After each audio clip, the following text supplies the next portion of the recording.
त्या कर्मचाऱ्यांना महाराष्ट्र मात्र अशक्त करण्याचं काम करत आहे। त्यांना केवळ 2,500 पगार देऊ।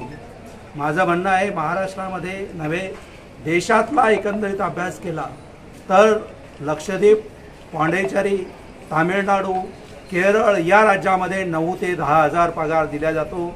महाराष्ट्र लोकविकासाभूमी आणि प्रगतशील राज्य असं म्हटलं जातं। या महाराष्ट्रामध्ये या कर्मचाऱ्यांवर अन्याय होऊ नये, किमान वेतन कायद्याप्रमाणे 20,000 पगार द्यावा ही आमची नवभारत कामगार संघटनेची मागणी आहे।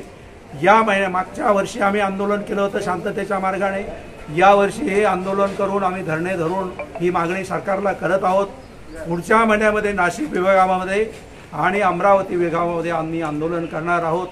शासनाने त्याची दखल घ्यावी, नाहीतर येत्या काही काळामध्ये सगळ्या महाराष्ट्रातल्या सर्व कर्मचाऱ्यांना घेऊन आम्हाला मुंबईमध्ये मंत्रालयासमोर बसावं लागेल असा मी सरकारला इशारा देतो।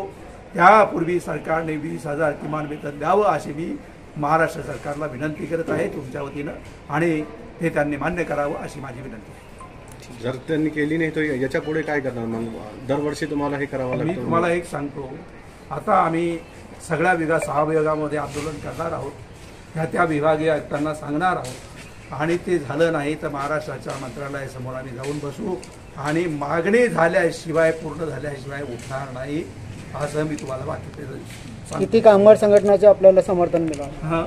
समर्थन किती लोकांनी दिलं तुम्हाला? जे बाकीचे जे कामगार आहेत, तुम्हाला एक सांगतो मी, आज तुम्हाला अजून दिसला असता मोठा कार्यक्रम इथे मराठवाड्यामध्ये, पण पावसामुळे जरा थोडंसं आम्हाला आंदोलन थोडं आवर्त घ्यावं लागलं त्यामुळे, नाहीतर या ठिकाणी 5 ते 10,000 लोक आले असती।